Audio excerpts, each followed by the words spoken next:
Greeting, Your Majesty. Greeting, how are you? I'm very fine, and yourself, sir?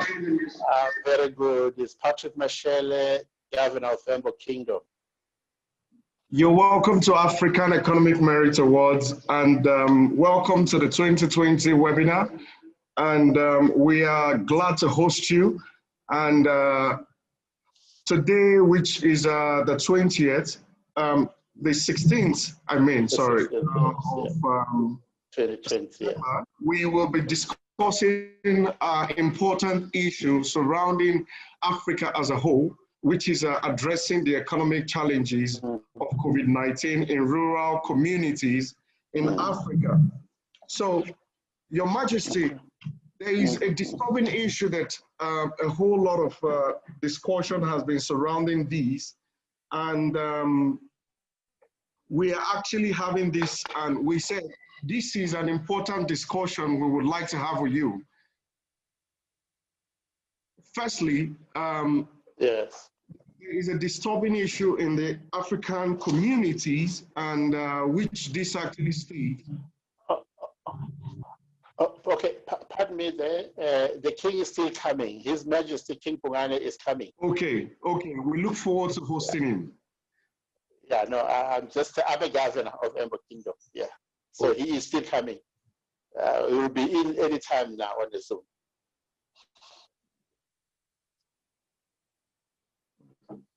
Are you with me? I'm with you, I'm with you, Chief. So we will look forward to hosting. We're waiting for him. Thank you. Yeah.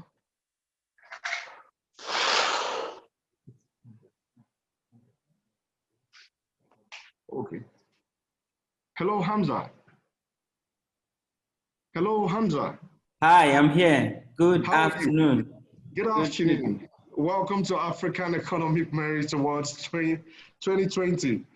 It's awesome having you here today. Today with us, we already have King. In the next few minutes, King Bongane will be here with us. We have one of his kinsmen here with us, if you can see. And we're also waiting for Mallence as well to join us.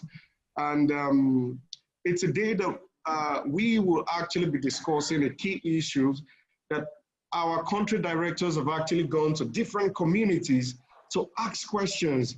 What is actually disturbing and the problems behind the problems troubling their communities. So today, we are bringing to you important questions, which we have our staff here sitting down and waiting to actually jot down everything that will be passed down to these different organizations. Yesterday, we were with the country director of Oxfam, which we look forward to discussing a way forward after all the agenda and also the proposed policies and programs that is introduced by brilliant minds like you.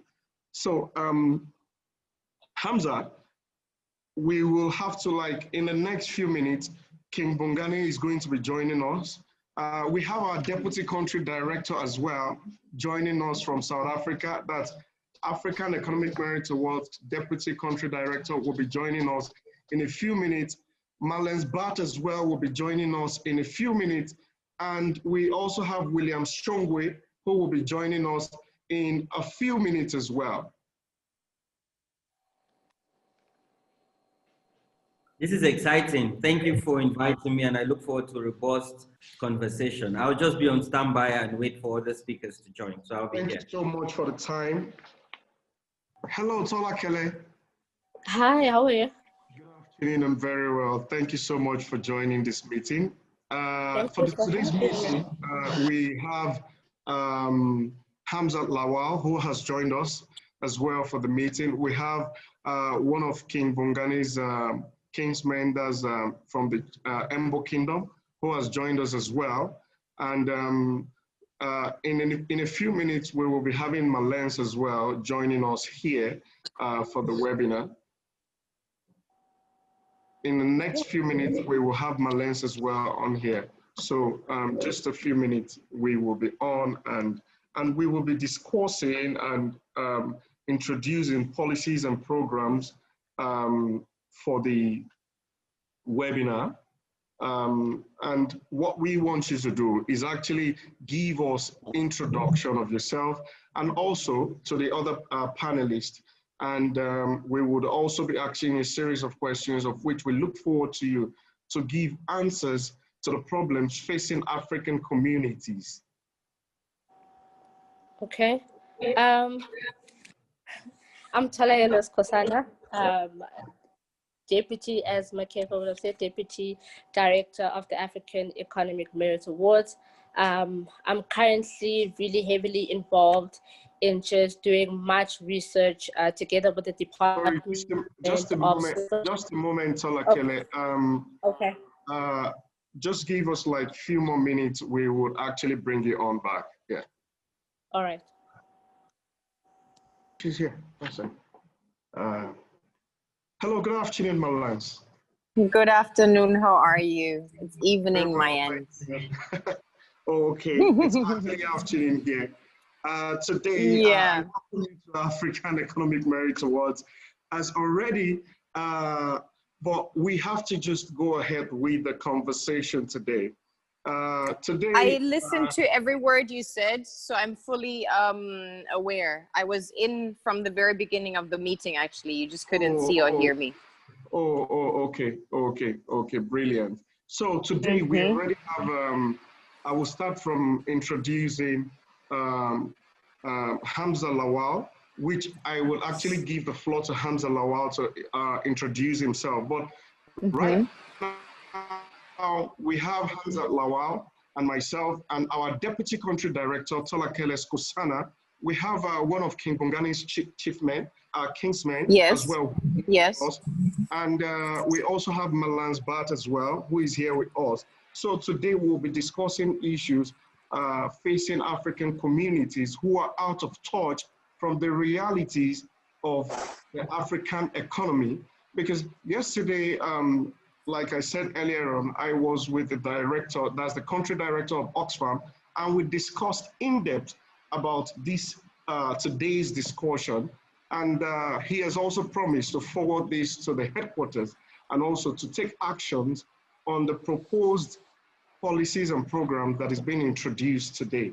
So please, I will leave the floor to Hamzat Lawal. Thank you very much, my brother, to be called Hamzi. I'm an activist and grassroots campaigner with over a decade experience working across Africa. I've led campaigns in over 40 African countries, springing up around open data development policies and how it affects grassroots rural people. I've just been recently appointed into Malala Fund Education Champion, now accelerating progress around girl child education in northern Nigeria. I also won the US SDG Action Award last year and was celebrated as part of the 100 most influential people in the continent. Thank you. Thank you very much. Congratulations. Yeah. So next is Tolakele Kosana, please. I'm Talayeles Kosana. I am the Deputy Director of the African Economic Merit Awards in South Africa, a recent master's graduate at the University of Witwatersrand. I'm also quite heavily involved in certain projects with the Department of Social Development in South Africa.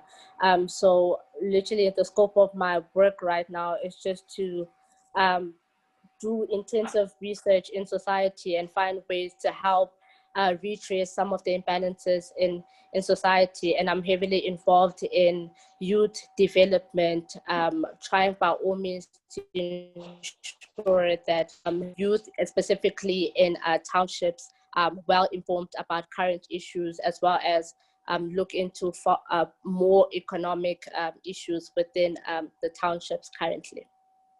Thank you very much, Tolakele. And I would also like Mallence as well to introduce yourself to the panel.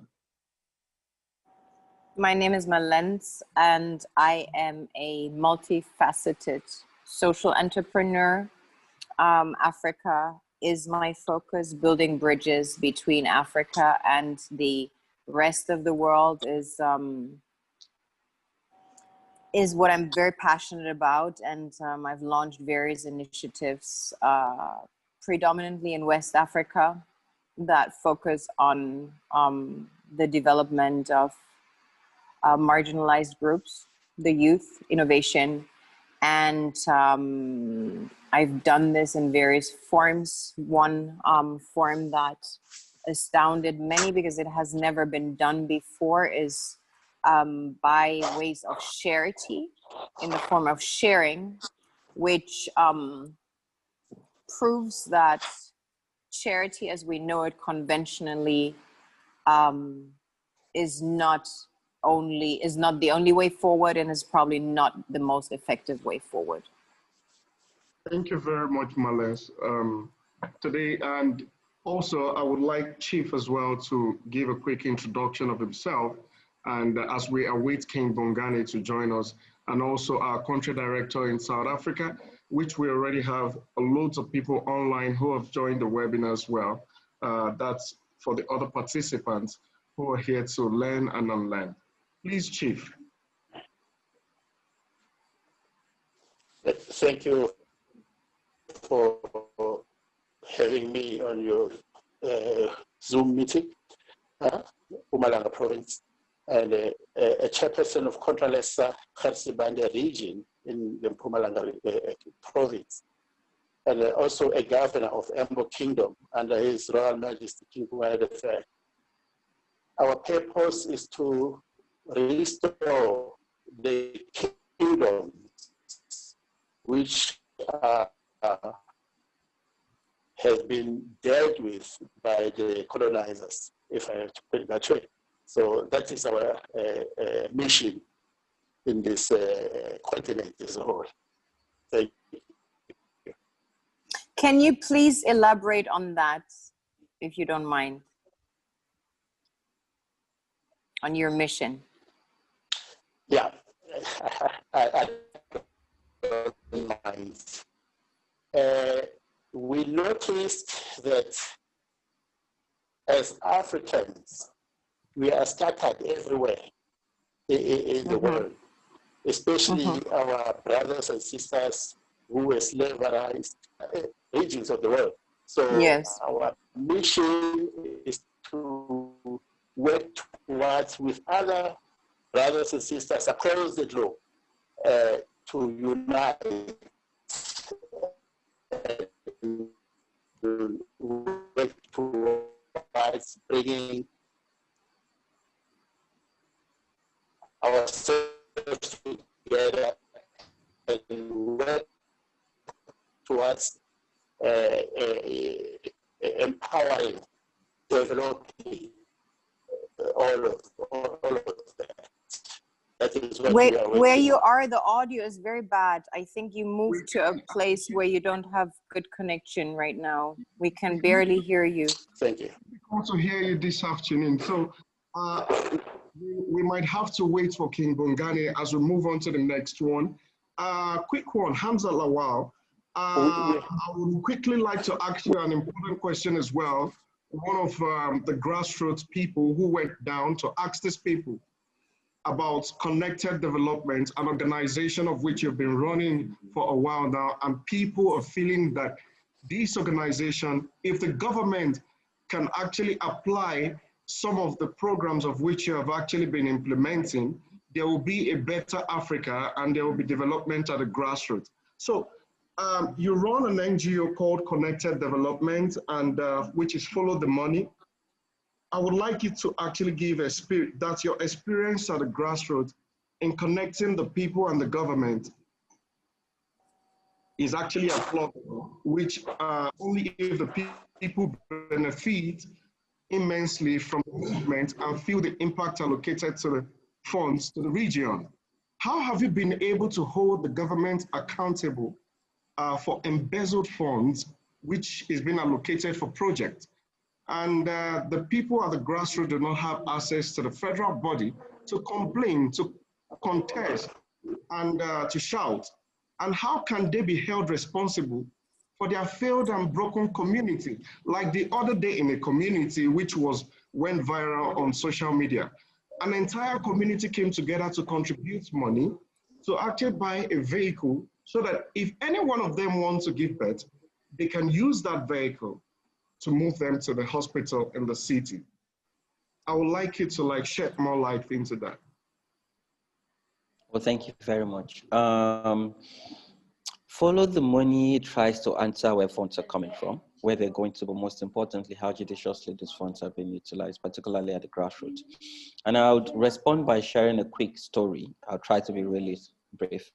In 2010, there was lead poisoning outbreak in northern Nigeria. At that time, it was declared a national emergency. Over 400 children had been reportedly killed due to the contamination. In 2012, I was struggling to get data on what has happened between 2010 and 2012, because when it was declared a national emergency, billions of dollars was released for intervention. So government was not forthcoming in giving me information on what they've done and how much they've spent. So I took a risk traveling over 18 hours to access this community because I am based in the capital city. So, I got on a bus from Abuja to Gusau. Just to put this into context, was 7 hours from Gusau to Anka, was 4 hours for Anka to again. I can only travel on a horse, a donkey, a camel, or a motorbike. So I rode on a motorbike. One, I found out that no single cent on the dollars that was released 2 years ago got to this community. Two, over 700 children actually died, so it was underreported. 3,500 children were very sick. So what I did was to document voices using my smartphone. I always say that our generation is blessed because we have access to technology tools. So I took what you would call amateur pictures and amateur videos, and aggregated all this information and started a social media campaign with the hashtag #SaveBajega. In less than 72 hours, it went viral. Al Jazeera, CNN, BBC used the story, and the then president, Goodluck Jonathan, approved and released a sum of $5.3 million. So after that, and what we've learned is the more you can mobilize voices, the more you can leverage on technology platform, galvanizing voices, because everyone is from a community, everyone is from a village. So what we did was to bring the voice of these villagers, of this community members, and put it on the front using social media and make it go viral, and got international media attention and local media attention, and we got results. But in following the money, because what we've also learned is there's difference between approval, release, and utilization. It's also, so what we've done is to master the craft of empowering community members with access to information, even telling them and breaking down this federal government budget to local community members and how it makes sense to them, how they can contribute to it, and how they can take ownership of whatever project is coming. Because if they know about it, they will continue to demand. And when this project comes, they would add their voice. And when government implements, they will take ownership. Because ultimately, this is meant for the community members. So that's how we've been able to do this. But Follow the Money have now evolved. Now we're in 9 countries. I'm always excited to say this is an African initiative, that is homegrown. It's now in 8 African countries and just started in Pakistan. So before now, our plan was to conquer Africa, but now with even Pakistan using our model, we're thinking about conquering the world and to show that good things can actually come from Africa, and we can actually become the solution, not just for our continent, but the world at large. Thank you very much, Hamzat. And I think I will be coming back to you shortly because there's something that you said that is actually key to, a young boy once walked up to me while I was in Uganda 2 years ago. And similar to, not really similar, but he asked, how can he kickstart? So there is someone out there, I believe so much, will be looking forward to how to also start something up or link up with your organization to see how they can also push and pioneer growth in Africa and also make traces to funds that is being misallocated to some bodies. Now, quick one, Mallence. Let's talk Africa. Yes. Aside the raging pandemic of 2020, we all know sincerely, but you can counter that, it's fine. Africa is way behind in development. African political leaders, they set out budgets for the people. Those are the grassroots, do not get the feel of the allocated funds, and structured for basic amenities such as good roads, just like clean water, and also jobs. Like Kenya has the largest slum in Africa, which is Kibera. But Kibera is in the middle of Nairobi with wealthy people. Now, some Africans still blame the Western world for a failed Africa. I will ask, should the West be blamed for a dysfunctional African nations, or are African leaders responsible for not implementing their promises during elections, or the youth are not holding the leaders accountable enough to bring development? I would say yes to all of the above, but I feel before I jump into the conversation, I would like to call all of us to a certain standard of authenticity, because I saw you tooting the horn of Oxfam and having a conversation with a country director, whilst Hamza actually emphasized how funds and monies of the Nigerian government were mismanaged. Oxfam has an equally criminal track record of mismanaging funds. So when we assess local governments in that manner, I feel we need to apply the same scrutiny when it comes to international organizations, right? And these criminal activities of Oxfam in particular, they're well documented, they're available online. So whilst we assess everybody critically, let's apply that across the board and not just among Africans. I feel that scrutiny is necessary, but we should assess everybody through the same lens, right? And not remove that lens when it comes to Europeans or European organizations. That's what I want to say first and foremost, right? Because I feel they didn't get the same introduction than the Nigerian government got right now in this Zoom discussion. So I say yes to all of the above. However, how did the problem start? Definitely the problem started, I mean, you call it underdevelopment, but when we talk about Africa or global countries that seem to be underdeveloped, I would refer to them as formerly colonized countries. And as a result of these countries to be formerly colonized and suffer from present post-colonization, or let's say modern, different forms of colonization, we could argue that certain aspects are underdeveloped. As a result, when we over-exhort one area, another area must suffer. That's a natural law, right? And because these countries have been highly exploited and are being highly exploited today, and political leaders are strategically positioned as pawns, as puppets by the very forces and nations that benefit from Africa, from Africa's resources, be it free labor, free minerals, free everything. We have to understand that the politicians in the majority of the country are an extension, yes, they appear African, they are African by birth, but they're ultimately just an executive for certain powers that have been controlling Africa since the Berlin Conference, pretty much, And in some countries, we see that an emancipation is happening, and I feel COVID demonstrated that like nothing else.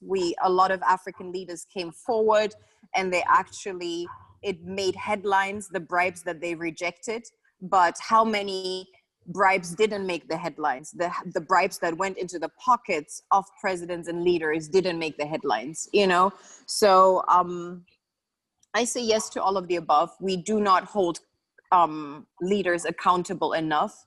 The youth is coming forward, more and more so. The voices are being heard. What Hamza is doing, this is a great initiative. Using our voices is a way forward. They're more powerful than we sometimes imagine or anticipate.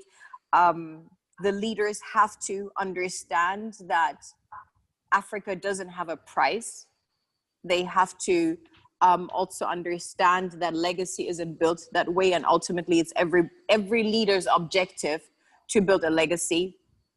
And they cannot do that by filling their own pockets. They will not even make it into the history books with that effort or with that modus operandi. That's what leaders should understand, because I think as much ego is involved by collecting these bribes and being compliant as an extension of these Western powers, ultimately leaders want to leave a legacy, and the way they're operating presently, it's not going to be done.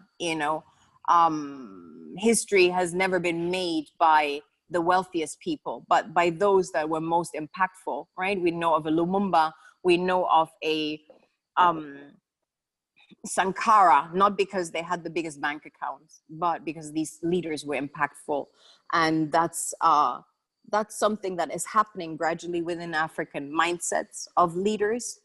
And you also addressed the youth holding leaders accountable, you addressed leaders being corrupt, and you addressed Western powers as the root cause of what Africa is facing today. Okay, thank you so much, Mallence. Quick one before I move to the next person. You made mention of Oxfam. Yes. Yesterday I was with the country director. Mm-hmm. Like I quote, Oxfam did not handle funds. When they're like the middlemen. They monitor project that is being done. Do you think the NGOs or the NGOs that work for the grassroots communities are not actually implementing this project rightly? Or there should be other structures of which they should use to implement, because funds are actually being given to them to do the work, to implement this project that is being designed by Oxfam and the NGO. Do you think, because they do not handle the funds, they give out they do handle funds, and they've been, in Oxfam's case in particular, I think it was one of their directors, one of their executives, who was caught setting up a subsidiary, an independent company, which was run by his father. That happened in the UK a few years ago. That was not the only scandal. And I think probably you lack this information, but this information is public information. They do actually handle funds. Oxfam handles billions of dollars every year. So they do handle funds. Okay, where maybe I actually put that out wrongly. They handle funds, but they do not actually implement projects. So the project of which they implement, they use the NGOs to implement the project. Yes. There are other ways of which the NGOs are meant to work better, because this is their own communities. This is their own land. The project that is being given out there might not be done rightly, and it still falls back to them, because, for instance, they're meant to implement borehole drilling, give the people clean water, but sometimes they say they get the funds and they do not do that. What do you think, or what strategy should be used by these NGOs? Because African Economic Merit Awards, we work with NGOs at a grassroots level. That's what our country directors do. They work with NGOs at a grassroots level, and they connect with them to make sure that they implement these projects correctly. So I'd like you to shed more light into that. I'm not really excited to talk about these organizations. I'm really not here to clap for a borehole, right? I'm clapping for Hamza, for things that are really shifting paradigms. I'm not here to clap for you built a borehole, you dug a hole. I'm not here to clap for that. I'm not here to even use my voice and my energy to toot their horn, because I feel when we really look at the billions of dollars that came into Africa in terms of development aid, number one, it's an industry, right, that creates millions of jobs in the Western world.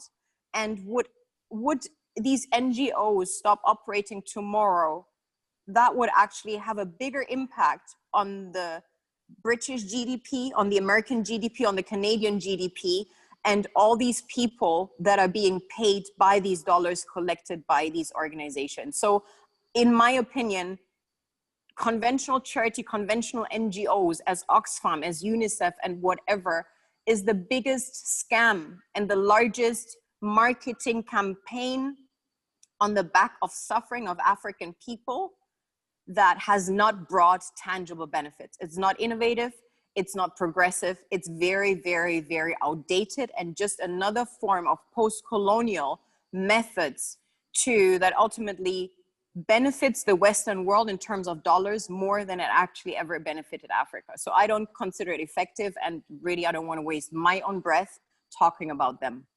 Thank you so much, Mallence. I appreciate that.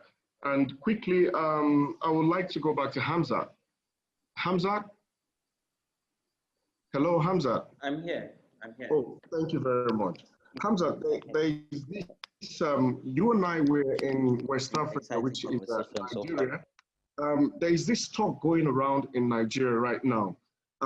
People are saying that the government has actually crippled the economy, and as each government comes into power, it's as if the country gets worse. Now, in West Africa, let me start with Nigeria. There is a debate that with this belief that colonial rule should have still been in existence to experience better development in a course that you drive, that's connected development. Will you oppose these thoughts in the minds of Africans? Well, first, let me say that I think that we still don't understand.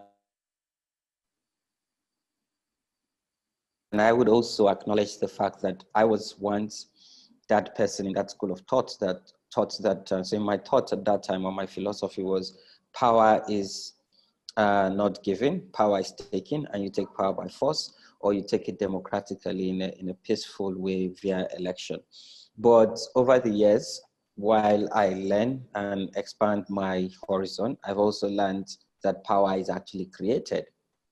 Because in the real sense of it, power is not real.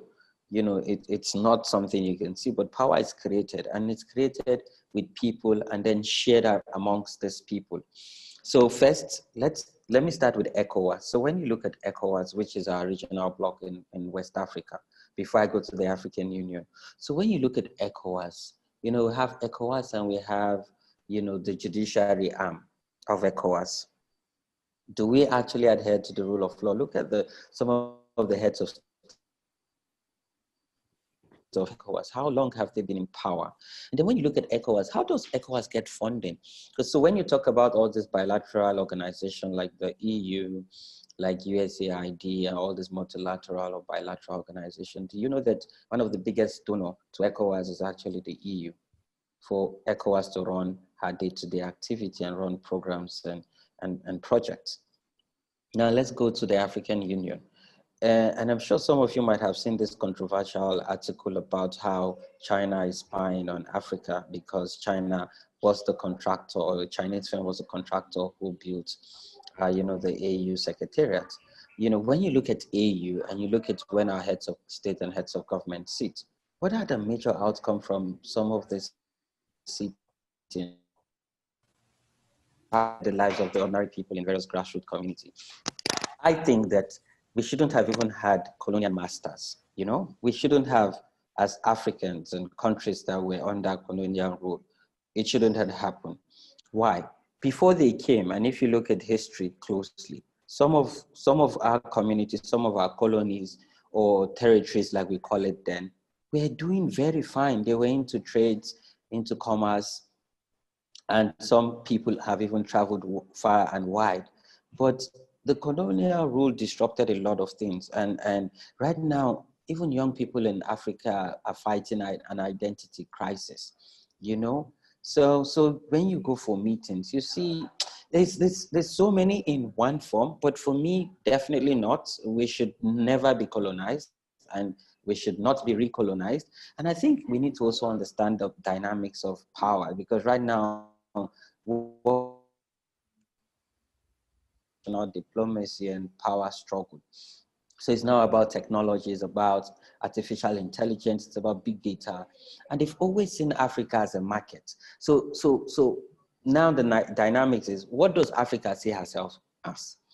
Do we see ourselves as a solution? Do we see ourselves as a dumping ground? Or we see ourselves as a world power that should play international politics and bring about the needed changes for the ordinary people? Because as much as we speak all this fancy English and have all this fancy debate, does it actually translate into access to education, access to healthcare, food on the table, jobs for young people, quality lifestyle? So for me, when we debate and when we engage, I'm more curious and I'm more excited to see how can we scale this kind of conversation and have a solution and then talk to our partners. I call them partners. See, COVID-19 have changed the world, and the world would never, because even the world powers are on their knees right now, and Africa is actually doing better than some of this so-called world power. But have African leaders and have people understand that we have a stake in the international politics and we're supposed to be leading? I will stop there for now. Thank you so much, Hamzat. I will come back to you just in a while. And quickly, I would like to bring in Tola Kele.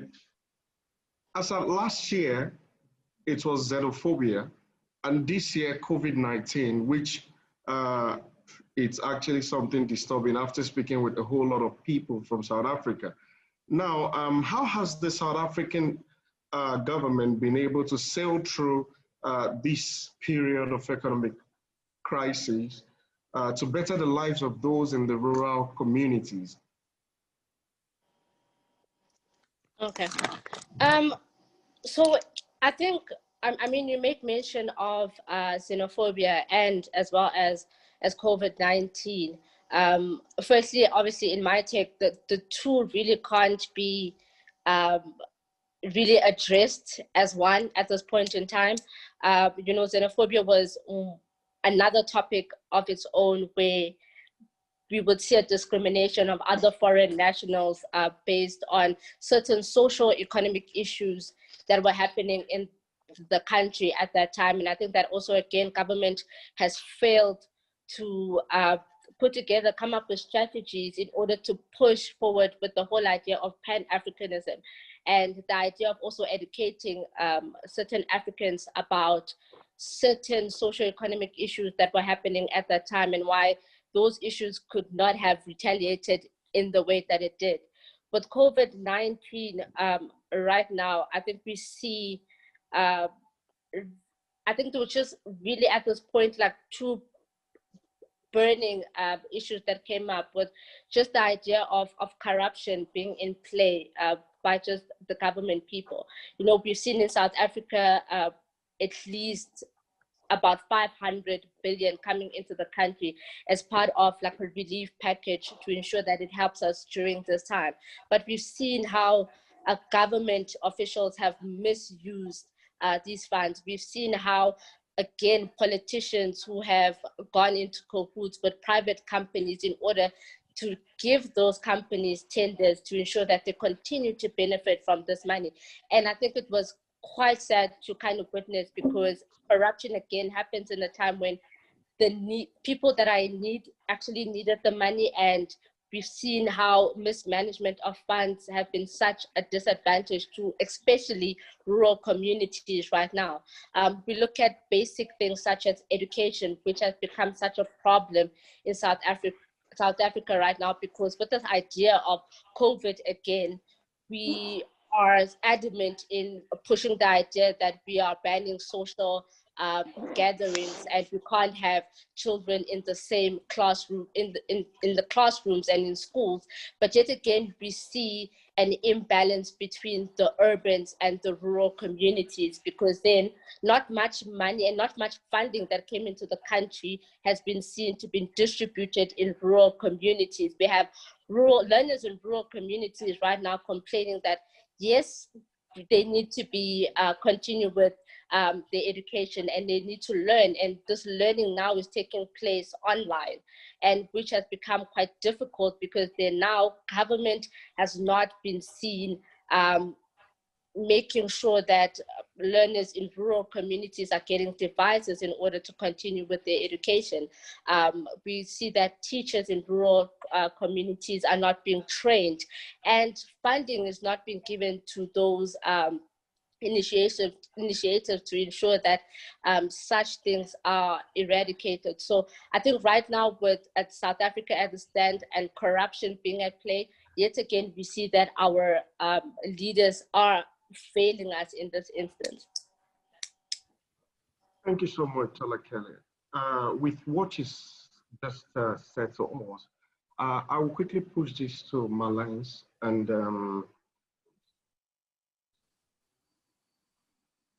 okay, quick one, Mallence. There is this, during the xenophobia last year, there was a lot of debate that went along with the blacks do not like each other, which we believe that is not true.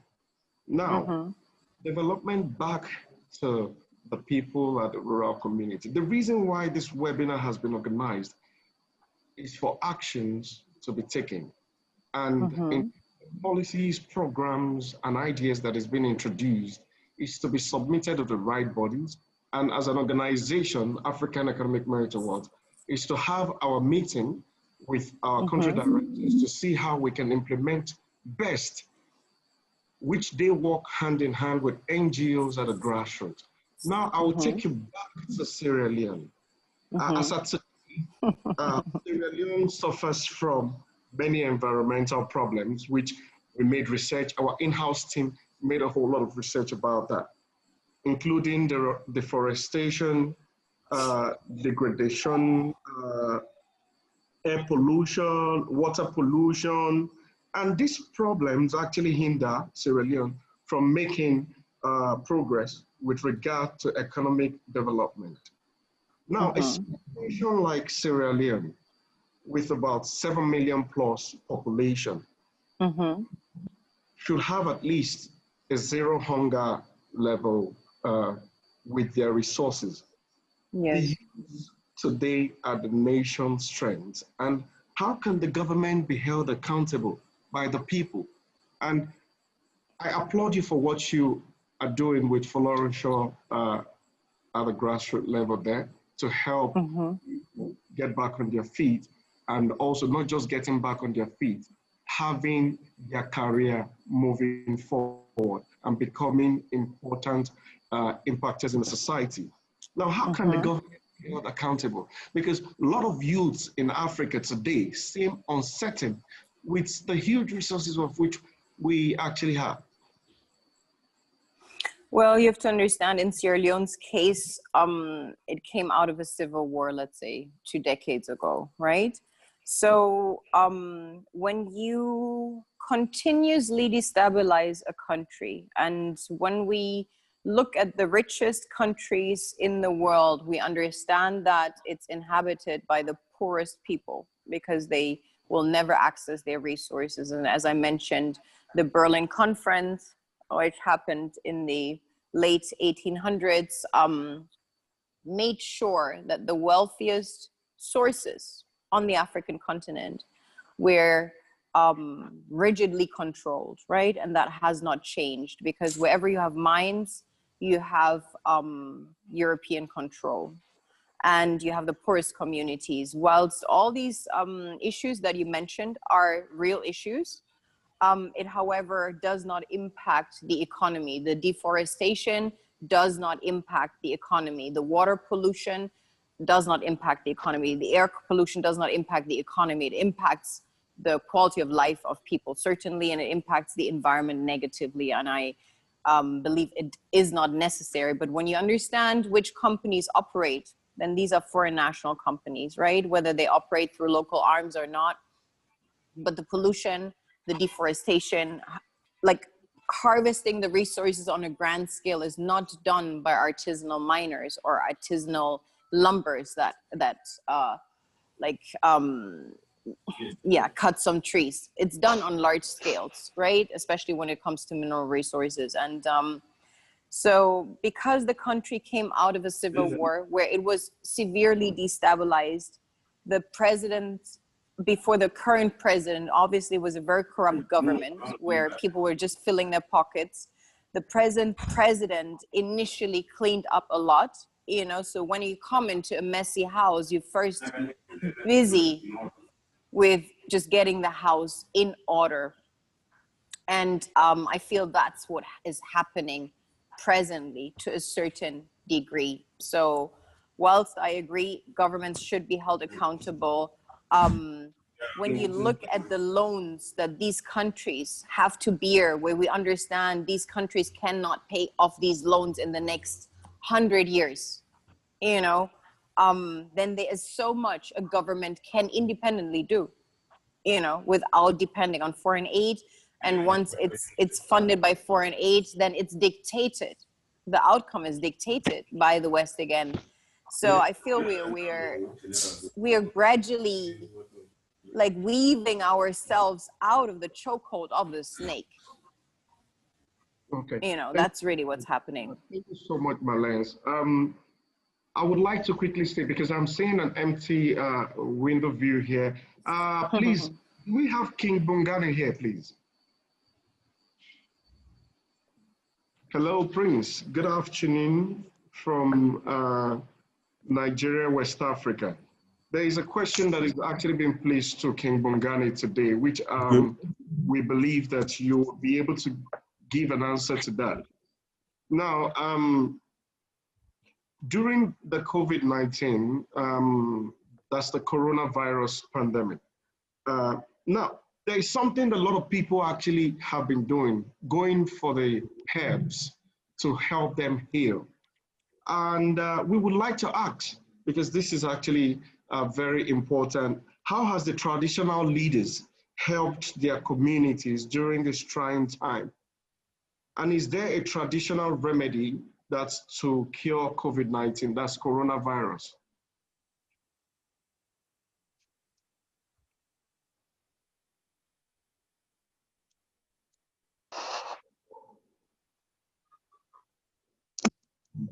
Hello, Prince. Are you there? Can you hear me?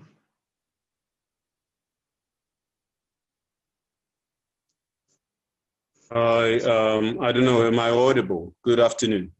Yeah, you're audible. Good afternoon. Good afternoon to everybody. I'm actually not sitting in the space of our king. I was joining in as a participant or a listener in this very interesting topic that is actually being discussed today. I'm very grateful to be also being brought into the panel.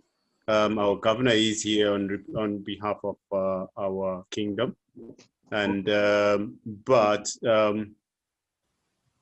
it has been a very there have been quite a number of interesting topics that have been raised. In order for me to respond appropriately, I wouldn't want to take a question that is actually imposed, that is posed for the king. That would be for him to answer. He is going to be joining us. Okay. Right. As we await him, I'll actually quickly go back to Hamzat. Hamzat. I'm here. Oh, brilliant. Hamzat, thank you so much for what you said, and which we have actually put that in writing. We do not actually want to be led by the Western world anymore. And there is a question I have here for you, which this is very, very important, which is there a need to redefine the key stakeholders and institutions of the past in Africa as a whole, or should a new dimension of the old be introduced into the system? This is more similar to I think we cannot. But we want to get more clarity from your perspective. So for me, we can't make progress without our history, learning about our history and taking some of those learnings, you know, moving forward. Just a minute. Sorry for interjecting. Something happened in Nigeria of recent, which the former president said to the youth, it is time for you to take power in any way you can take it. That the elders have failed the country. Now, can you marry this together for us to say. Is it right? Because we believe that yes, we definitely roadmap to the youth. So for me, I try to shy away from blaming both the elderly people who have not stirred the mantle of leadership in Africa. But yes, I agree that, you know, power is never given, power is taken. And young people, our time is now. Because when you look at the Agenda 2063, which is the African Union agenda, or when you look at the Decade of Action Plan, which is the SDGs and for 2030, it's only young people that can achieve these ambitious goals and agenda. I think our time is now, but sadly, it's easier said than done. And I'll tell you why. In Africa, our politics is about money. Yes, around the world, money plays a big role in politics, but in Africa, it's different. One, you're dealing with godfatherism. Two, you're dealing with a vast young majority who are now hell-bent and have been using substance and other hard drugs, and also a stumbling block towards getting the young person into office. So again, as much as we would love to see a lot of young people in public office lead the continent, and that's why we had the Not Too Young to Run movement, which I was part of, that got the age reduction bill that became law. And now as a 25-year-old in Nigeria, you can be a member of national parliament. But do we have the resources? Who is investing in young people? Our heroes past, you know, have done well in ensuring that we get independence.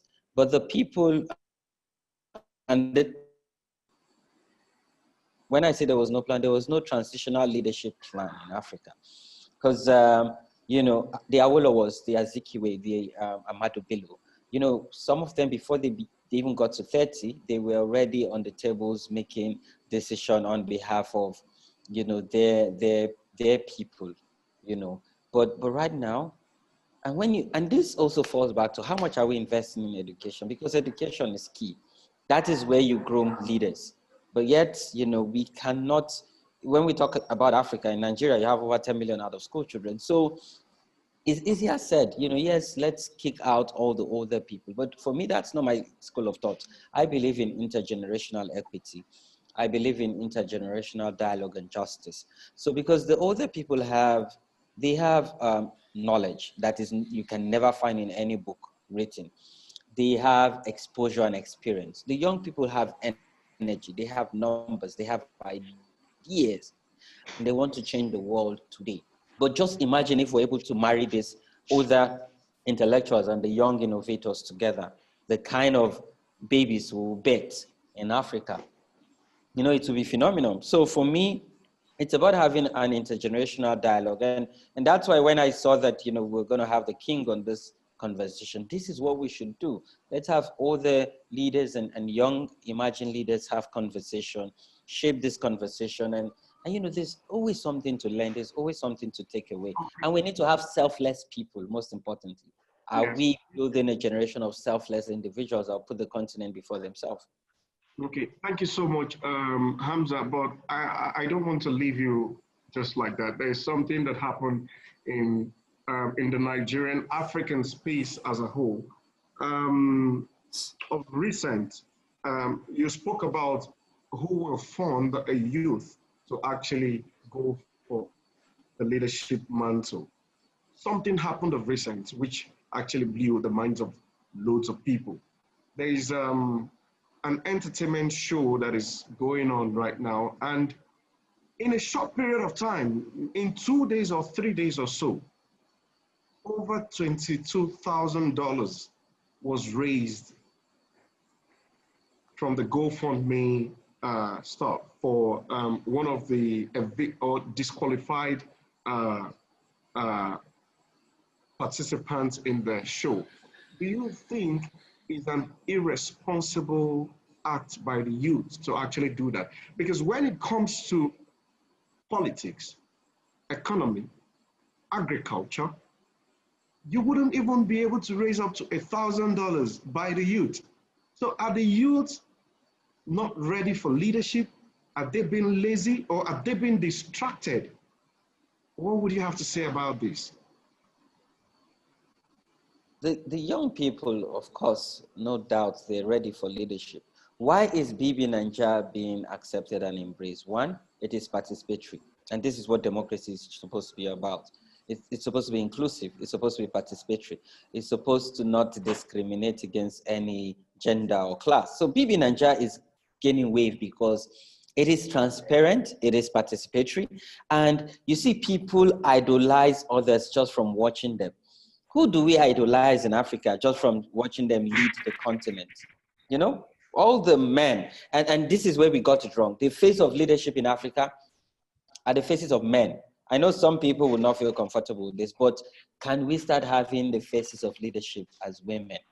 Because women are natural leaders. So for me, I would not blame people who have mobilized over $20,000 for a disqualified housemate, because if you don't engage that energy, then they will find somewhere to use the energy. And come to think of it, the different platforms. Some people leverage on positive platform and build something, while some people leverage on negative energy and negative platform. So again, it's for us to look at Africa and build a positive platform that will galvanize this kind of energy. See, we can actually crowdsource and fund campaigns for young people, but can we ensure that we're united? Because again, it's about uniting people and making them believe in that ideals that you're embedding and that vision for the continent as a young leader. Thank you so much. There is an important question I would like to ask you again, but I would love King Bongani to be here because one, he will have to give a response to this question, which I personally penned this down. So I'm still waiting for King Bongani to be here. William Shongwe has been trying to be part of us, and aside him as well, we have our country director in South Africa, Efe. He's been also trying to connect with us. But as we wait for them, I will quickly say to the House and which African Economic Merit Award is open to partnership with this. As at last two months precisely, before we called for this webinar, we entered into a partnership with an IT firm, a known IT firm, which we're yet to make it public because of some clauses. We will be training, which ICT training, over 50,000 youths across Africa, but starting from the Western Africa, Nigeria and Ghana, we will be training that. So we are open to partnership on that. These are actually street boys that will be training, people that do not actually have hope, but they can actually rely on something to go back there and give back to their family and create something for their future. So we look forward to partnering with each and every one of you on this. So I will quickly go back to Tolakele. Tolakele, are you there, please? Yes, I'm still here. Okay.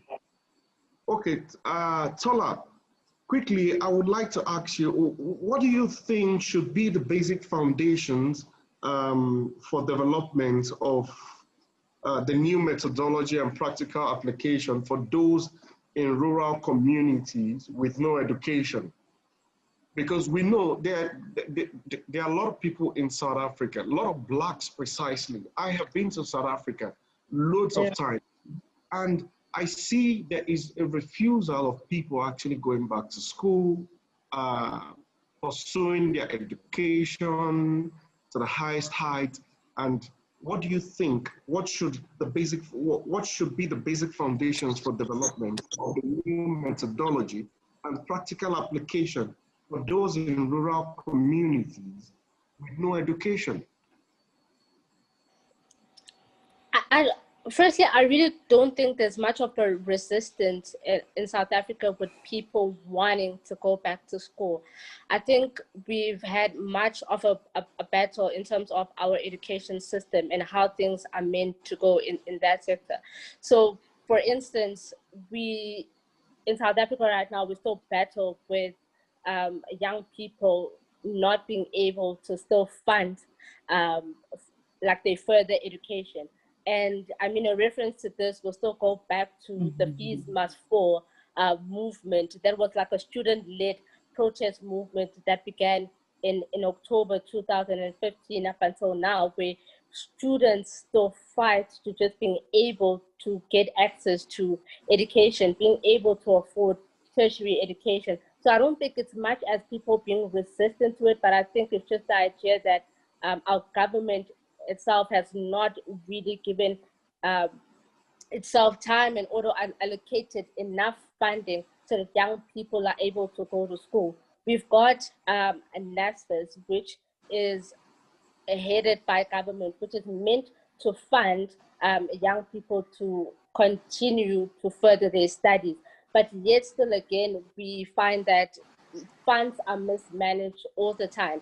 So then again, we just need to come up with new ways to just ensure that young people still continue to study. And it's even far more worse in rural communities. And like I've mentioned earlier on, it's very difficult seeing that there's also the idea that infrastructure in rural communities have not, that issue has not been yet sorted out. We find that learners still today, even with them wanting to continue to study, them wanting to be in school, but rural communities have not been developed in order to allow young people to continue with their studies.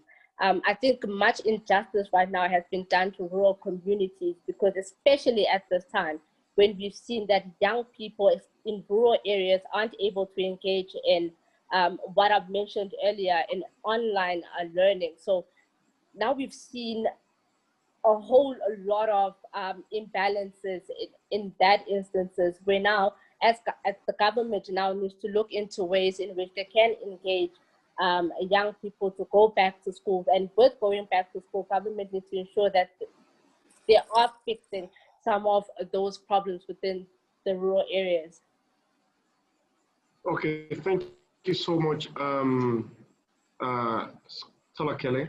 Quickly, I think Hamza is actually having one or two engagements he needs to go for. But before he leaves, I will bring him back to the question I want to ask him about. Hamza, please, quickly, because we want to have this documented and also this will be shared with each and every one of you. We want to know quickly, when it comes to youth development, when it comes to youth empowerment in Africa, will direct funding, because this is what you do, will direct government funding from the federal to the people, monitored by traditional leaders, be a good idea? Do you think that would be a good idea? You know, in rebuilding back public trust, because right now when you take data from young people, they don't trust government. And when you ask them what institution do they trust, they say traditional or religious institutions. So in rebuilding back public trust, we need to use existing platforms like traditional and religious institutions to leverage on the existing trust and relationship they have with the people. So I would say, yes, that could work where government can provide access to finance. I would call it access to finance because not just giving money to traditional, to people through traditional institutions. Let's have an equal opportunity and enabling environment where one, you can access finance. And when I say finance, I'm talking about grants, loan, or credit, you know, that government provides guarantee, because this is what the young people want. They want access to land. They want access to loan or credit or grant, you know, so that they can, one, create job, create value, and help add, you know, to the growth of the continent, the GDP growth per capita of the continent. So yes, this could definitely work where we can use the opportunity in rebuilding trust and getting people to trust their government, because really government is about the people, like, you know, so for me, this could definitely work. Thank you so much, Hamza. It's been awesome having you here today. And sorry, everyone, I have to run. You know, it's been a busy week, so go ahead. yeah. Go ahead. Thank you. Bye-bye now. Thank you so much. Bye for now. So quickly, I will come back to Mallence. Mallence, I will ask you this question quickly. Do you believe there is hunger in Africa? I believe there's lots of hunger, not just for food, but also for progress. I believe the hunger for food actually funnels and fuels the hunger for progress. And the hunger for progress fuels the determination and commitment to innovation. And as baffling as this may sound to you, I believe that Africa has an advantage due to the hunger. I call it personally the advantage of the underdog, by which Africans are extremely resourceful. And we all know that necessity is the mother of invention. And for an African, it's often not an option to outsource the solution, as most people are accustomed to in the Western world, where at a click of a button, any solution is outsourced. And we see companies such as Microsoft harness this advantage. When they hire developers, they prefer African developers for the reason that they code differently, because it is not possible, is not the objective, or is not even the perspective of an African coder. So I feel we as Africans, we need to recognize this advantage that comes with hunger, that comes with necessity. It once harnessed productively, it yields great progress in innovation. And so to answer your question, yes, but I do not solely look at the disadvantage that comes with the hunger. Also look at the opportunity that comes with it. Okay, now, Mallence, I have to bring you back to the root of hunger. Now, a lot of children that are living below, millions of them living below $1 in a day. Now, Yes. this stage of hunger, before I go to the next stage of hunger, how can these be curbed by the community leaders, traditional leaders, religious leaders, which each and every one of them are involved because they have a closer relationship with these people? How can this be curbed? Because if you Well, I believe on the street that your vision is big and he is hungry and he's asking you for $1 and you're telling him that your vision is big and you do not, or there is no means to an end for tomorrow, there's a problem. So I agree with you. So basically, I'm speaking from a place of great privilege. Let me say that, you know, and I mean in terms of privilege because I do not suffer hunger. So I'm actually able to have a vision. However, I believe with Folansho, the project that I launched in Sierra Leone with 21 street kids that faced hunger to the extent that they fed off rats and cats. Yeah. So I believe with this creative collective, we proved that this very same hunger that drives you to be extremely resourceful every day, once channeled productively into creativity, can allow you to quantum leap and create things that you wouldn't even imagine possible, with actually very minimal tools, because we only used resources that were available on the ground. We did not receive a single cent in donation and funding. We did everything we did without running water, electricity, and so on. So I believe the project itself has served as a blueprint all over the world in communities where similar condition existed, and catapulted people out of poverty by just allowing them an entirely unique perspective away from, I need another $1 to create something. I need to rely on NGOs. I need to rely on donation. As far-fetched as this may seem, for Folansho, what we did with the Lion-based crew is a proven concept that did work, and it has also worked in other communities. So it's actually possible for local traditional leaders to implement something similar with the resources that they have. Thank you so much. Thank you so much, Mallence. And it would be That's quite interesting insightful. to hear actually what His Royal Highness, what King Bongane has to say to that, if he will give us the honor of joining, because we're already an hour into the meeting, so I don't know, because I just got a message saying that he is joining us in few seconds. He had a problem with his connection. So oh, wonderful. as we await that, I don't know, Tolakele, a quick one, please. If you are there, are you there? I'm still here. Okay. Now, how can the most critical issues in social and economic, cultural, and political affairs be addressed for production of research based on policy recommendations and action points in African rural communities?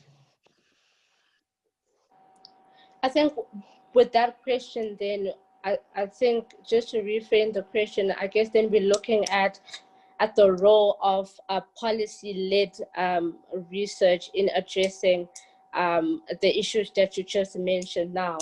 I think one thing that will be most important for me is to kind of like decolonize the way in which research has been done. I mean, a decolonizing research methodology is also seen as like an approach that can be used to challenge the Eurocentric research method that undermines the local knowledge and experience of the marginalized population. You know, so for research to also kind of be relevant and to also improve the quality of life of the indigenous people, it should be able to be driven by indigenous worldview and cultural values, as well as language that is relevant to the indigenous group and to whom research is kind of undertaken. So I think right now it's kind of important to kind of implement the introduction of indigenous research, the idea that research needs to be connected to the researcher, so that when you are formulating these policies, it kind of makes sense to the people that you are making these policies for. So for example, you can go into a rural community as a researcher that is not from that community. You speak to the people within that environment, within that specific community. Certain information gets lost because people merely don't have a great understanding of some of the questions that you are making. Like for instance, it's just that idea that if I'm interviewing a certain gogo, I am my gogo and my gogo is me. So I need to be in an understanding, and especially in adopting the indigenous research, you need to be in a sense that it has to carry the notion that knowledge is true only if it can transform to be better, to better the lives of people. And also with this in mind, I think that we also need to understand that reality is also socially constructed, that there's no such a thing and that there is one truth. So yet again, for me, I think it's just policy making. We just need to fall into a far more indigenous research. And I think with this in mind, I also as well would have wanted Chief Bongane's take on it as to how this kind of indigenous research can be used to kind of change the way cultural perspective, cultural views are actually seen. Okay. Now, thank you so much. King I Bongane. loved everything you just said. That was really a brilliant take and very important points you raised. Tolakele. Yeah. Thank you, Mallence. Thank you so much. Yeah. We might have to, because we want to hear the King's perspective in the area of which we are discussing, but he is having difficulty joining the Zoom. So we might have to. But I hear a lot of background noise coming from there. Yes, so I don't know what's happening. Right? Isn't that difficulty joining. So the audio, and can he not jump onto one of his kingsmen? Because there is the other gentleman that just spoke briefly. He has a stable connection. Yeah, can't you lend your connection to the king, or you're not in the same location? Bayete, thank you. Bayete. Bayete, such an honor to actually be on the same panel with you guys. You don't know. It's an honor to be on Um, the panel with you. Yeah, I must say I'm not actually in the same geographical space with His Royal Majesty. He is trying to sort out his technical issues, and somebody is helping him in the background. Yeah, and let's give him a chance. I've got a lot to say as well, but I just want to. Well, but maybe you could, because you're sharing a completely different perspective, and we've all shared ours. So as an extension, maybe you have something to add here. If I may interject that, I obviously don't want to moderate. Right. I just out of curiosity. Of course. In my research, let's go back to research, because there's quite a number of points that I've actually picked up. I mean, we're going back to King Leopold, the geographical mix that they made of our continent, and it was all about extracting from our continent. So actually everything is very planned. From the beginning, it was planned, the way that things are happening. When you go back on the research, when they were actually looking at the sea route to get for the spices in terms of trade, coming into then West Coast, Liberia, Nigeria, the discourse that they put in place of, I'm talking about the colonialists, when they sent over the British general, right, who then found this country that has got no poverty, that has got absolutely no child that you'll see on the street begging, comparatively to what they were actually having at that time. We talk about, in Europe, there is a whole lot of, history that is in space with regards to how children were snatched from their mothers, how who the real Jew is. Was it the African Jew? Was it black, and was it a white? Why is the discourse between black and white? Where is the cradle of life? Where is the cradle of humanity? Because that is actually centered, and it has been researched and found that the DNA of the first person in the world came from Africa.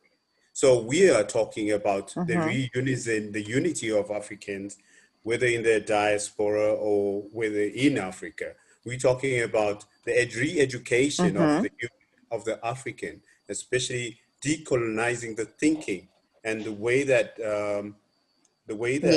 we have so been Europeanized in the way of that we speak, in the way that we do our things, in the way, even the buildings themselves. We talk about Africans having their own cities. I mean, we had cities pre-time, you know what I'm saying?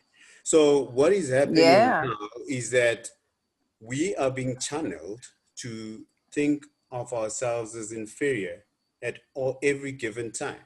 So, and yet we've got nine DNAs, or we've got 9 different aspects of our DNA, strands, which is bigger than any and the other largest humanity. Man-made construct was in Benin, actually. The largest man-made construct, the Iya, is in Benin, Nigeria. A lot of people aren't aware of it. It surpasses the Great Pyramid of Giza and the Great Wall of China. Absolutely. That's so, right there in West Africa. Let's talk, like, going back to in terms of when they actually took our ancestors out of Africa into the diaspora forcefully from your country.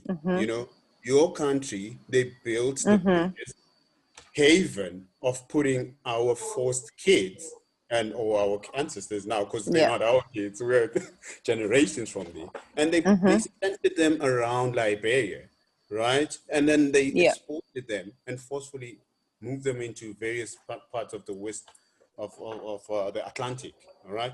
So we talk about African education, we talk about the African herbs that you were asking about in Corona and yes, of course, there are people who have survived this, should I say, a pandemic by using traditional herbs.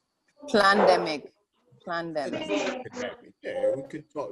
I mean, they have actually taken and used the traditional herbs, and they have survived this. You know, and I do not want to say it is scientifically proven, but we've got people that we see who have actually come out better than what they were when they had closed chests.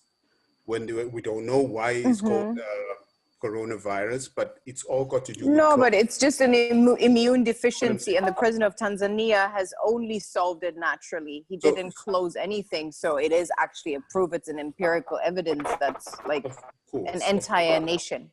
Absolutely.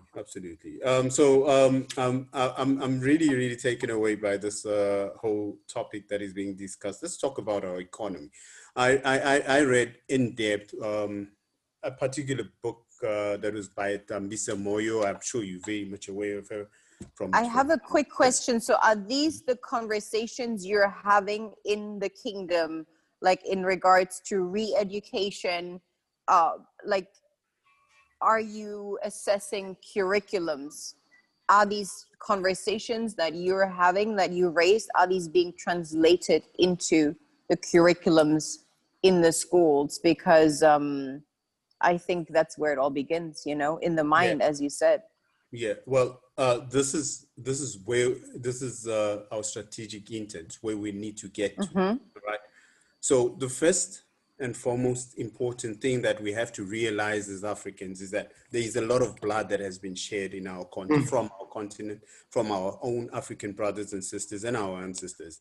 So it still continues to be shared, as you mentioned, with the xenophobic attacks and over time. But why is it that we haven't actually focused on the pivotal thing to be done, which was the cleansing of those bloods? Because we are a very spiritual people, all right? And us being a spiritual people, we needed to focus our attention on actually working things spiritually, which is basically we have to talk to our ancestors. And to get to talk to our ancestors, we have to cleanse the blood. There is a particular way that we have to actually work on that. And we communicate with our ancestors in a particular way. So can you elaborate on cleansing the blood, please? This is exactly where we should have all started. And this is why it's so important as kingdoms to come together and have an understanding of a common understanding of what has happened, because politics has actually failed. I'm sorry, my phone keeps ringing. Let me just turn it off. It's very... Can you also just briefly elaborate? You mentioned cleansing the blood, right? Because that's the essence from which we all come, from which we're all made of. Could you just briefly elaborate on that?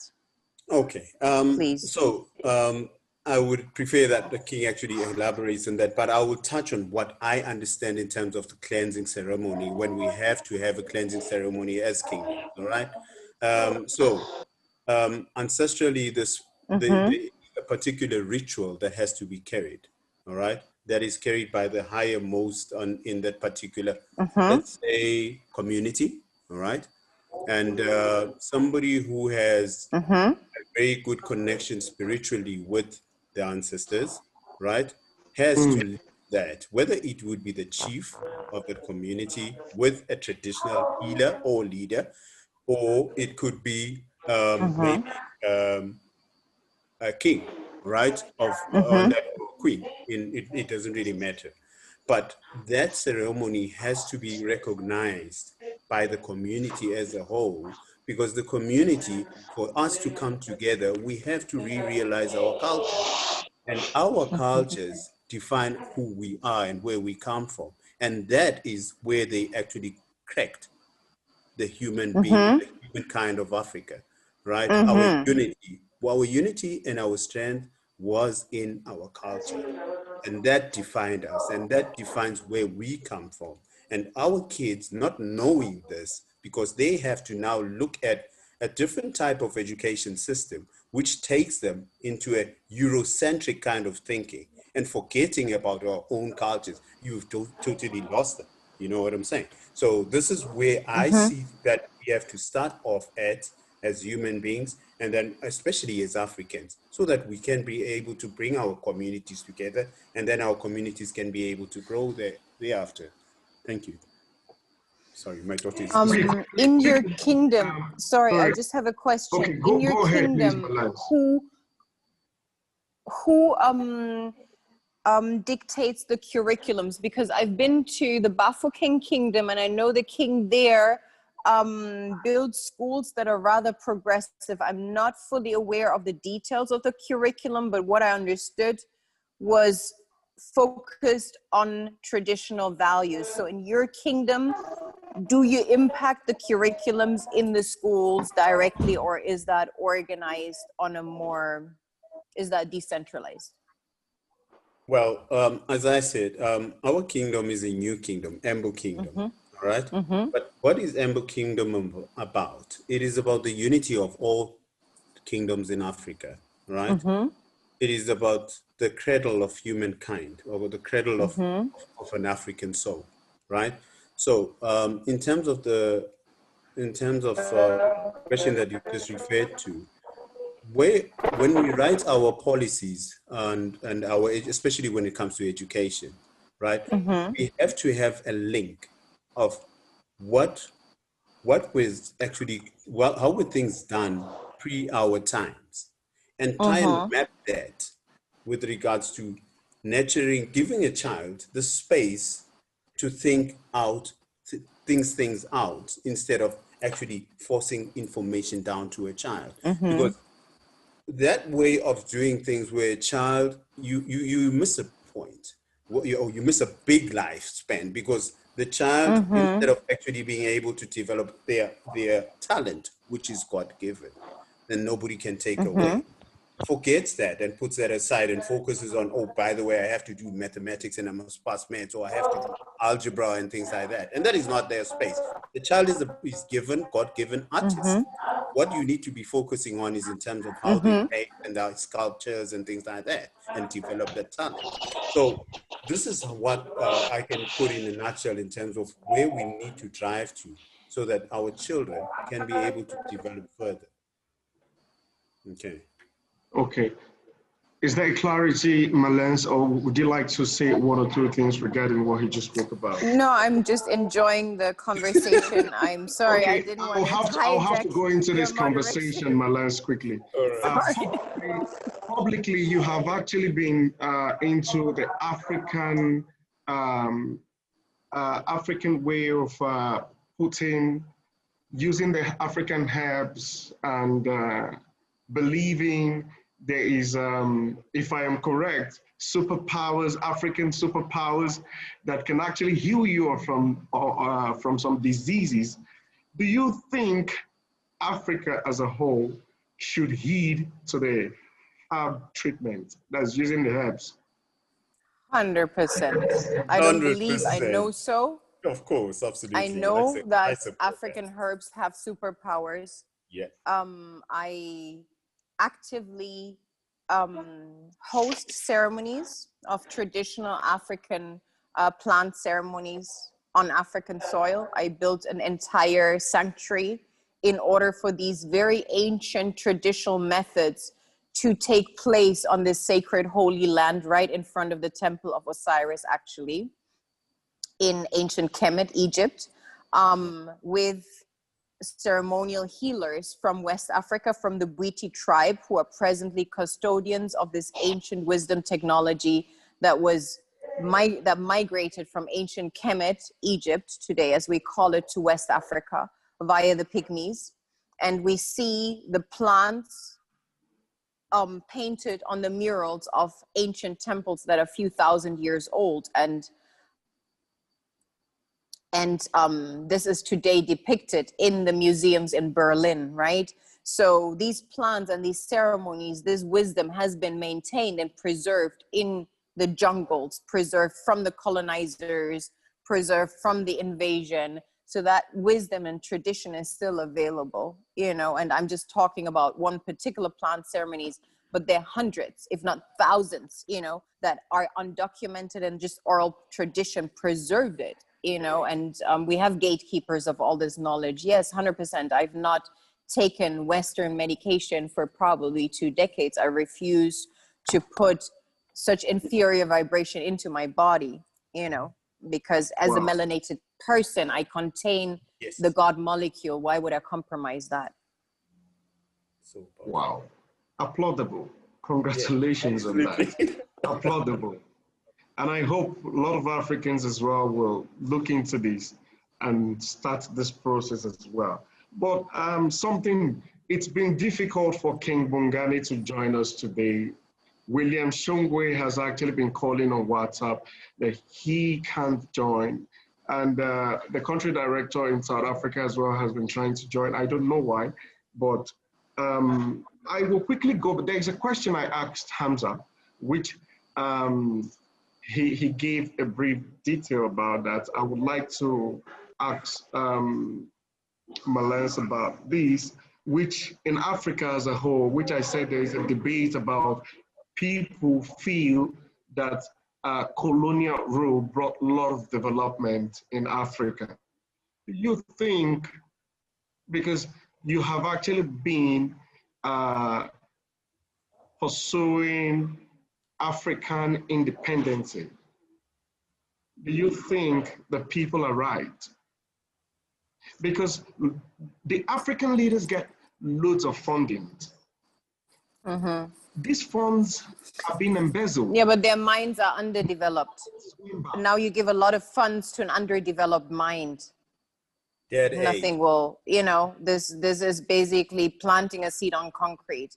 It's not gonna like bear roots, and if you don't bear roots, you're not gonna bear fruits, right? That's a natural law for anything that you plant. So I feel with the leaders in place, like more than 50% of the leaders in place, we are giving funds, which is paper, which is just an option of a potential. When you give somebody paper, if you give somebody paper in an undeveloped mind, then no benefit will come out of that. And you know, you so I feel feel, yeah, there's been development, but there's been a lot of underdevelopment.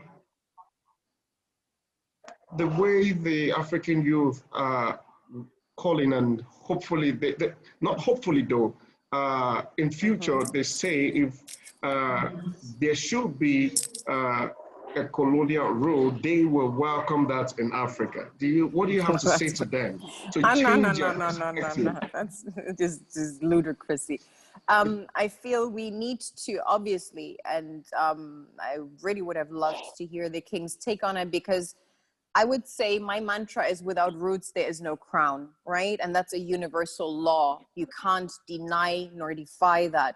So a root system, or the crown of anything, any living entity, be it a tree, be it a human being, is only a reflection of the magnitude of the root system. So if we fail to establish our root system properly, we will not blossom. We will not flourish. There is no crown that will flourish.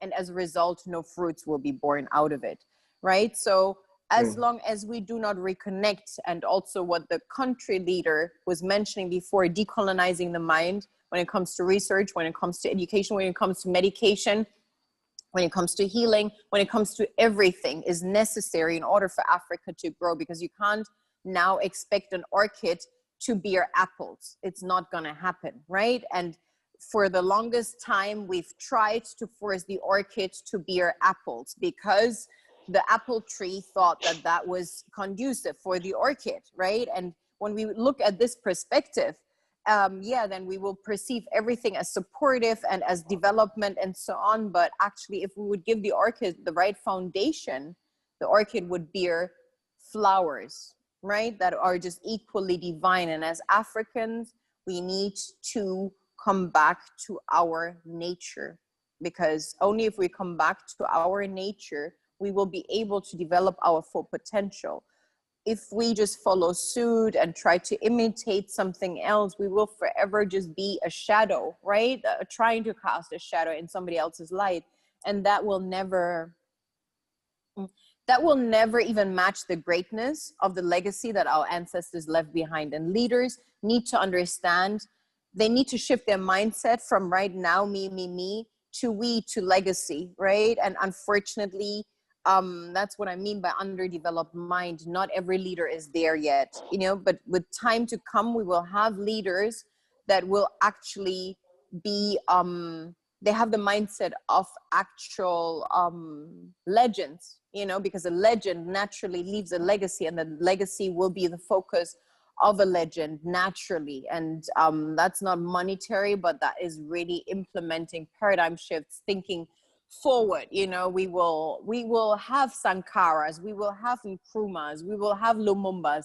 These will be born again, you know, and they will collectively rise Africa, you know, into its rightful position at the pinnacle of the pyramid, where it rightfully should be as the wealthiest continent on the globe. Well spoken, Mallence. Bayete. The last time I was with King Bungane in South Africa, we were together, and he spoke about the government partnership with the traditional leaders. He didn't touch a lot about it. It was just a brief. And I would actually like to ask him this question, but since he is not here, you have been his prince for a while now. So I would like you to actually put a little touch to how can does the government partner with traditional leaders to bring better development in our communities, because these traditional leaders do not get funds the way the governments do.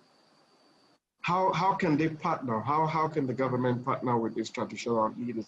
And also to reduce crime, because the people listen more to traditional leaders. With that, there is reduction of crime in our communities. How can this happen between the government? What do you expect from the government to do?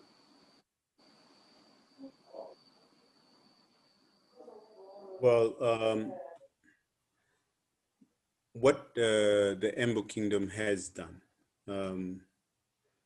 The Embo Kingdom has launched the Pan-African Parliament of the Royals of the Embo Nation on the 14th of March. That was held and graced by the presence of various kings from Ghana, from Uganda, from Cameroon, DRC, and as well as South Africa. So there were over 200 different kings and queens that were present in that. The purpose of the Pan-African Parliament of the Royal Embo Nation is to try and have a platform where the kings and the queens can be able to, you know, put policies in place and discuss issues thoroughly, whereby they can then engage with the various governments from their different countries, whether it's the north, south, west, or east of Africa, so that you have a common approach and a common voice. All right. So this is the first. It has been launched on the 14th of March. Next year, around the same time, we should have the policies that are being now discussed to say this is the way forward that has been after the appointments of the various cabinets or ministers or representatives. So we need to have a common platform first and foremost, so that you are a common voice that you can be able to be heard and talk to the government. Yes, so that you can be able to have participation as well of your various communities in terms of looking at how we reduce crime. There are various ways, of course, of that you look at as traditional leaders or as kings and chiefs. One of them being, you know, the cultural dances, the cultural ceremonies that are held, having various representatives within the communities that are looking at the aspects of, you know, community safety, agricultural programs, art and culture, etc. So these are some of the mining. Mining, of course, absolutely, and the mining space. So because that is where our biggest resource is in terms of natural resources that can take us to But on the mining aspect, it is very important to understand the way to have the baseline of well-educated metallurgists, well-educated mining engineers who are part of these communities, who also come and give particular lectures in the communities so that they can be able to let the children look at them as their inspiration, so that they can, or models, role models, authorities, so that they help them to grow into that particular space. So to develop that kind of interest. Now, that is how you bring a community out of this kind of crunch that we're in. The reason why we're in this kind of crunch is because everybody is looking for the same thing, like you were talking about paper money, right? Paper money isn't really wealth. Yeah. I'll leave it at that. Next year, are you hosting this congregation around the same time in March again? We will. We are working towards that. Yes. We were given 12 months to say when at the end of the inauguration or of the launch, that exactly around the same time of March, we will be having our next session as the Parliament. Okay. I would very much like to attend next year. Yes, you're most welcome. We will definitely have your contacts after this. Okay, I would have to connect you with King Bongani in respect of this, and also with the Prince, so that you can actually have the opportunity to, since you have shown interest in this. I would. Yeah. Yeah. So we very love you to be part of it. It's been very much so. For King Bongani to join us on this discussion. I believe maybe some other time we will be able to connect with him, but we will still have a one-on-one for him to be able to answer his questions, and that will be shared with each and every one of us. I would say thank you so much for the time that has been spent here. Before we leave, I would like, I'll start from Mallence. Please, what would you like to say to the African people at the grassroots who have actually lost hope in reaching their goals, believing that they will be someone who will contribute positively to the development of Africa, so that nobody or no one in their lineage will feel the pains that they've been through before now? I would definitely say diamonds are formed under extreme pressure and heat, right? And nothing in nature that's of extraordinary beauty and relevance and value has been produced via the simple and easy route, right? And the hardest materials, the most exquisite things have gone through extraordinary hardships, and we mustn't look at Africa or us as a nation as just one lifetime.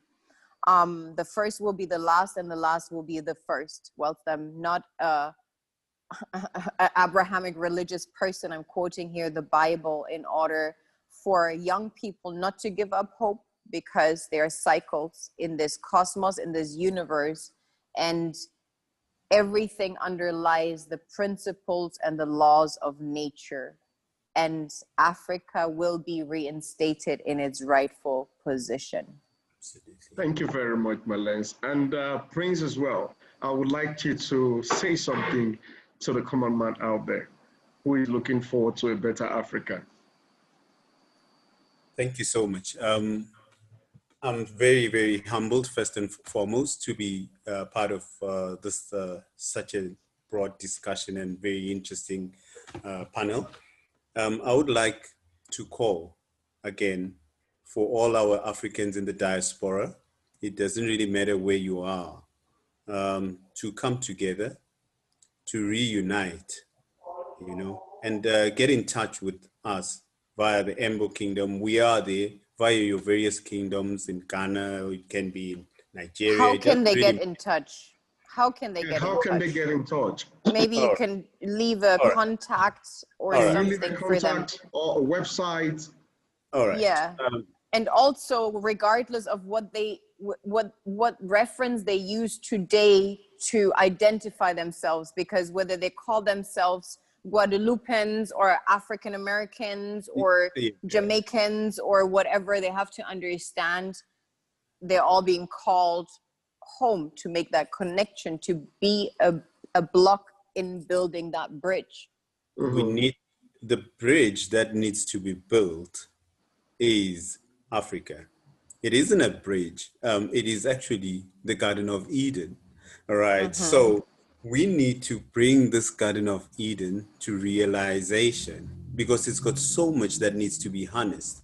They've tried. We need to water it. Exactly. There is so much that is still untouched and unscathed, and there is enough for all of us.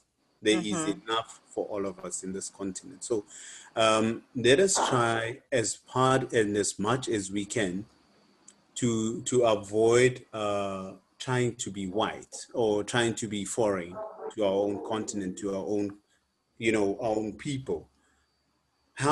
Be part of your people, hug your people, love yourself as an African, and stand proud. And you need to raise your head up high, because you are not just walking alone. Your ancestors are with you wherever you are. So it's important that you come back to Africa. It's important that you come and help us build this Africa. It's important that you recall you listen to the call for unity and coming together. And this particular platform of the Royal Embo Kingdom is saying, come together as kingdoms. Let us come together. Let us work together. Let us build our Africa for our great-grandchildren. It's not about us. All right? Our time is gone. But it is for them that are yet to come, because they are going to ask, your dad was there. Your great-granddad, I hear he was part of this. What did he really do about this? And what are they going to be talking about, So this is what I feel, Okay, Prince, Mallence actually asked something, because there are people out there who are looking out. How can they contact Embo Kingdom? Okay, so I will drop you an email address for now, okay? Okay, which is? That you can be able to use in terms of contact, and I can then share numbers from the correspondence that is going to be sent. What's the email address, please? Okay, so it would be PM. Harrington, sorry, please hold on a second for me. I'm just going to get you the correct email address that you can use. You can also type it here in the chat. I can I? I think it's better for me to do that. Can I do? Go ahead. Go ahead, please. All right. And are you on Instagram? EMBO. Social media? Echo. PM what? No. Echo. Echo. Mike Bravo Oscar. Mike Bravo Oscar. That is Embo dot. PM. Papa Mike. Yeah. PM. Desk. Okay. No.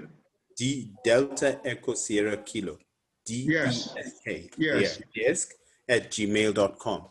At gmail.com. So we're still working on developing the website.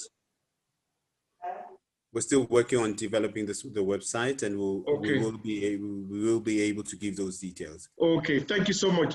Are you on social media?